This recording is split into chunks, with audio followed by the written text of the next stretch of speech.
thing is, when you really think about what's happening. Here we are, human beings, sinful in our nature. I'm not describing the worst of you, I'm just defining all of us as we are.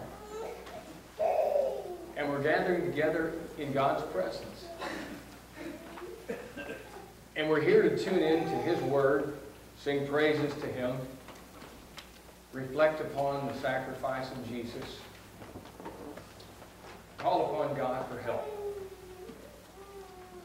And out of all of that, He wants to be here. He desires to encourage us. And His love for us is greater than anything we could ever imagine. In spite of who you are, how quirky you are, how sinful you are, or whatever you are, He loves you.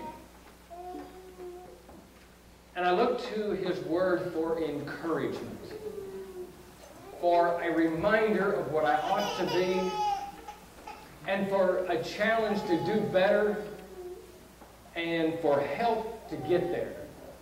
And so this is what we want to do the next several weeks. If you were to put a title to the series that we're about to start, it would be Things You Ought to Know.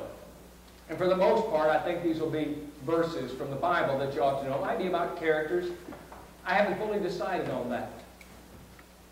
But for a long time, as you know, at the beginning of the year, we talked about having a meaningful year. And the fact that we want to really make our life meaningful, real, before God. Something that honors Him in everything we do and think, even when we're by ourselves. And yet, you know, it's not always the fact that we turn out that way. And we, step by step, week by week, have talked about things that helped us. And last week, particularly dealing with the evidences for the existence of God and the problems about evolution that do exist, that isn't a scientific proof. And those are important things. And we're moving through this process. And I've been wondering for weeks now, where do I go after all that? And what I'd like to do is just select verses in the New Testament, more particularly from the letters that are written by Paul and others. They seem to be outstanding verses, although all of them, how could you select one over the other? But there are some that just jump out of the page at you. And so I want to start in the book of Romans, that first letter that's following the book of Acts that gives us a history of the church, and look at Romans chapter 1. And as we do that, I'm going to define, I guess, three things that Paul talks about where he says, I am, and I am not. He introduces his letter, as he quite often does, talking about being a bondservant. Sometimes he talks very firmly and strongly about being an apostle because he has to hold down that credibility that God had given him. Verse 11, he talks about he wants them to be established, or the New International Version says strengthened. His hope for that church there is to be stronger. That's my hope for you. I prayed about that this morning. I pray about it daily. Every night, my prayers is to make Central stronger, and to work in Nicaragua that I'm so close to stronger, to make our leaders stronger, to make me stronger. Each one of us needing that. And this is what Paul's talking about in his prayers for them. And then he says in verse 14, I am a debtor. That's the first I am. Both to the Greeks and to the barbarians, or the way to redefine it, he says, to the wise and to the unwise. So much as is in me, I am ready. The second I am. Ready to preach the gospel to you who are in Rome also. And then the I am not, verse 16. For I am not ashamed of the gospel of Christ.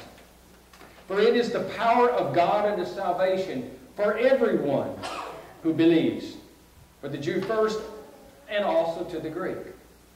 I am, and I am not. Number 1, verse 14. I am a debtor. Now you can look at this a couple different ways. We'll start with what would appear to be the obvious. That because of what God had done for Paul in actually being way beyond forgiveness in a sense. While Christ was doing his work on earth through the apostles in the very early stages, Paul, who was previously known as Saul, was persecuting the church, destroying Christians, and in just a bit of anger and rage and zeal, I guess you could say, for the Jewish religion, was going from Jerusalem to another city to start there also to do the same thing. And there you remember in Acts chapter 9 that in the middle of all of that, a bright light shines before him. And Saul falls to the ground, and when he gets up, he can't see, and he's looking around, and "Who are you, Lord?" as he cries out. And the voice comes from who knows from where we know. "I am Jesus, who you're persecuting." And so here now the Lord begins to call Saul. Saul accepts that mission, goes to the Damascus area, and as he's in that area, it's told to him the gospel. And as it's being done, you're thinking, how on earth can God forgive such a person? What a debt now Paul must feel. "I am a debtor," he writes. He felt that debt. And yet as you're looking at the debt here, that's not the debt particularly that Paul was talking about. And though he does feel that debt in a very, very passionate way, he describes to Timothy in 1 Timothy chapter 1 that he says, "I'm the chief of sinners." And what he meant by that was, I don't go out and try to outdo everybody else sinning, but because of the persecution that he brought upon the church, he feels that's a rightful title for him to wear. And so he tells young Timothy that. 6 times in the Gospels, Matthew, Mark, Luke, and John, Jesus makes reference to our debts. Forgive us our debts. And he's talking about the sins we have. And yet Paul, when he talks about being a debtor, he says to the Greeks and to the barbarians. This is not his nation that raised him up as a good Jew to be a Pharisee, but rather it's the people that are as far away from anything Christianity could ever represent. If you were to compare it today, it would be the people in Syria and Iraq and Iran. And there are good people in those areas, but there's a lot of people that are very terroristic. that are slitting throats of Christians. Or to the obscure places of Africa that are bowing down to idols. This is the category that Paul says, I am a debtor to these. To the Greeks, that's the pagans, and the barbarians, which is, I guess, the more ruthless of those. And you've got to think, why is Paul, as he's beginning to pen this to a church in Rome, why does he define himself or describe himself as a debtor to those people? To the people he's never met before? And the reason I ask the question is because if you and I felt like we really owed a debt to somebody, there's a reason behind it. There are some people here that have done incredible things for me and my children growing up in this church, and I feel a debt to them. Just for how they treated me, and how good they've been. Possibly some of you here had somebody that's literally saved your life. And maybe right after that, you said, oh, how can I ever repay you? You feel this immense debt to that person or group of people. And yet here's this obscure, most pagan, most barbarian group of people out there. And Paul says, I'm a debtor to them. Well, Paul, you've never met them before. On top of that, they've never done anything, any one of these people for you. Very likely, they've been the most antagonistic toward God's people as a whole, the Jewish people. Why would you feel this kind of a debt to them? And I sat there and pondered all this and looked at this, and I stopped and thought, what is God up to in this? Why is he relating this debt? Through the words of Paul. They weren't his people of the Jewish background. They were the most detestable. I think Paul, number one, is relating what God feels about the entire world. The heavy weight of all the people in sin. Possibly what Jesus felt as he bore the weight of the cross. The real emotion, not just the weight of the item itself, but our sins that he carried on the cross with him. And that tremendous weight now, looking out of the world, and none of us fit in any category to be worthy to be near God. And so Paul describes these the furthest away and says, I'm a debtor to them, because that's the way God feels in wanting to bring them back.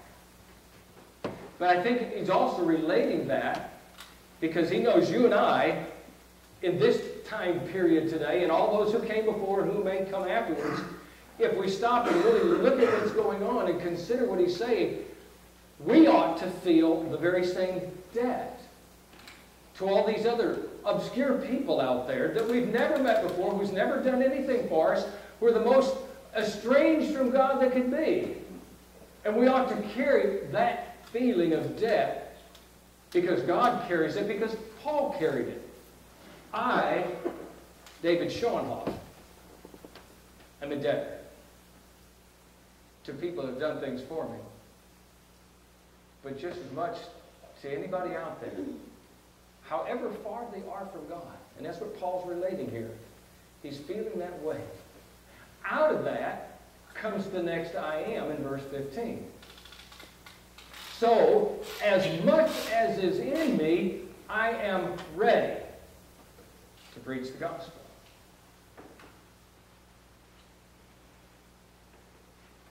Why do people do things they do? When Pearl Harbor was attacked years ago, December 7th, men who had never really thought about joining services volunteered the next day, and the next day, and the next day. Hordes of people. 9/11 came in our airtime for most of us.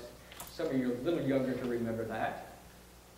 And again, this spontaneous result of people jumping out and saying, I'm going to enlist, I'm going to go, I'm going to fight, I am ready. They felt a debt out of here or something, and out of that debt, they're motivated to be ready to go, to do something. Now, their part, they were ready to fight. But Paul's saying, I've got this debt, and it is so swelled up within me and so deep and so boiling over, I've got to do something, I've got to go, I'm ready. And he writes this to the people in Rome that he's so desperately wanting to go see. I'm ready. I'm ready to be there. I've got my bags packed. I don't even need bags. Just put me on a boat. Get me there. I'm ready. This is what we need to feel today within the church. You see, as Paul is relating this, he wants us to identify with that concept that we have and we carry and we feel inside us such a tremendous debt that we're just ready to speak out with the gospel. I don't need a reason. There's a human being, therefore I will just do it. There's an opportunity there. But you see, what happens is, in our day and time, nobody wants to be judgmental. You know, you start pulling out that word Jesus, sin, people point the finger at you and laugh at you or belittle you or ridicule you or call you a bigot or any other kind of words they can come up with. And yet I don't know that it was any different in Paul's time. When you stop and think about the places he visited, the area where he lived in, the type of people that existed, were no different really than the worst of the worst in our world today that Paul felt a debtor toward. But he was ready, just the same. And I'm afraid if we don't carry that sense of urgency of being ready on our hearts and in our lives, then we'll die out. the message will lose its impact. The sense of urgency will not be there. Comfort will set in. And we'll be relaxed just to play a game of golf. I say that in a more spiritual sense. Something easy, you know? Just sit back. Take it easy. Rather than, give me the front lines. I'm ready. You see what I'm saying? Paul, in Acts chapter 9, when he was still called Saul, he's converted by Ananias. Ananias immediately begins to talk to him about the gospel. In verse 20, after his conversion, it says, immediately he, now Saul still at that point, preached Christ in the synagogues, that he is the Son of God. The day before, he was ready to kill a Christian. The next day, he's in the synagogues holding up everything there is. If there was ever a person that did a flip-flop in life, a change from I'll never do this to I am ready, I don't know of anybody. In Acts chapter 21, on one of his missionary journeys, he stops in an area, and as he's going through this area, Christians are talking to him, and a prophet comes up to Saul, or to Paul now. And he binds his hands and his feet with his own belt. And as he ties up Saul, he makes a comment to him which disturbs the people around. Verse 11 of Acts 21. So when he came up, he took Paul's belt and he bound his own hands and feet. And he says, thus says the Holy Spirit, so shall the Jews at Jerusalem bind the man who owns this belt and deliver him into the hands of the Gentiles. Now when we, the Christians, heard these things, both we and those who were with us in that place pleaded with him not to go to Jerusalem. And Paul answered and said, what do you mean by weeping and breaking my heart? For I am ready, there's that phrase, for I am ready not only to be bound, but also to die in Jerusalem for the name of Jesus Christ. I'm ready. Such a powerful figure that made a difference in his world. As in the book of Acts describes, the world is turned upside down by the Christians, Paul and others in that day and time, who were ready with the gospel.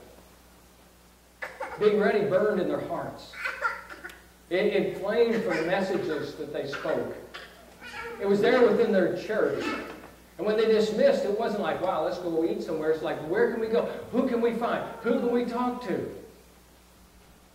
I'm a debtor. I'm ready. And then verse 16. For I am not ashamed of the gospel of Christ. For it is the power of God unto salvation. The greatest story ever told. The gospel. It means good news. The good news is that the bad news doesn't have to be bad anymore. The bad news is we're sinners. Romans 6 describes it. That we are sinners in that sense, and we have that weight of death hanging over us. And now, the good news is we don't have to die. If you go into a doctor's office and he says, you have cancer, and you go, oh. The doctor says, I've got a cure. We just discovered, it was just discovered yesterday. And you go, good news. I don't have to die. The wages of sin is death, Romans tells us. But the good news is you don't have to die.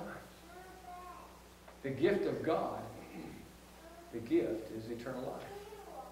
And the Gospels are telling us this, and now Paul says, I'm not ashamed of that. That's good news. Could you imagine a scientist today, if he could discover the cure for cancer, to be bashful about telling it?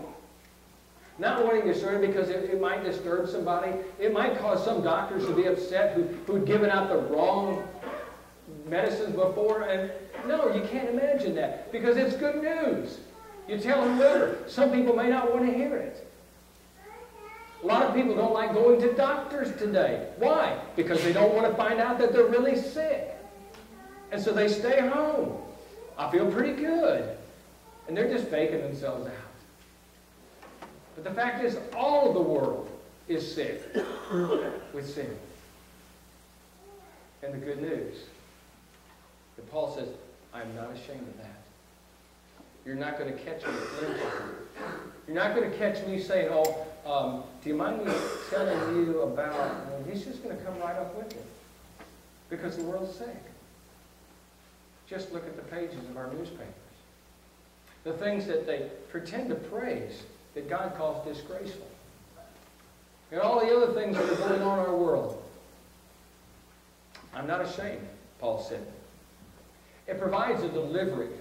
Colossians 1, verse 13, talks about it moves us from the power of darkness and translates us, it really shifts us over into the kingdom of the light of the lovely Son.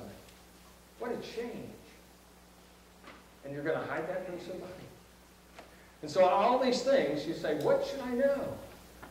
I think the church needs to know that we have a debt. But it's not a debt just to God, you see, but it's a debt to the whole world, because the whole world, you see, is in this sin situation. And they need out, and God feels that. If He sent His Son, now I ought to feel that same sense. And out of that, I have to be ready. And I not be ashamed. Because inside your hearts, inside my heart, is an understanding about what God did for us. So I'm not ashamed of the gospel. For it is the power of God for salvation. There's another way out. Those are things we ought to know. Things we ought to feel. Things we ought to live for, that Paul says now as he's sharing it. That's part of him, but he's writing it because he wants us to feel that same way. So Romans 1, 14 to 16. I am, but I am not. Not ashamed. Are you ready? What's your heart condition like? We need changing.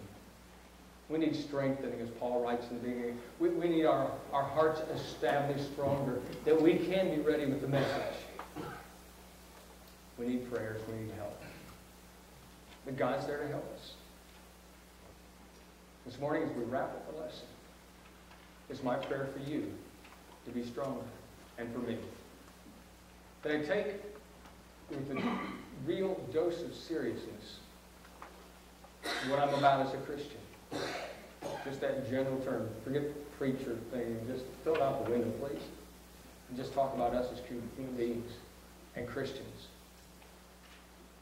And what we need to be for God's cause. If you find yourself estranged from Christ, not a Christian, fallen away, or just need some prayers in the church, we close the lesson with a song to encourage you to get right while we stand and sing. Please come.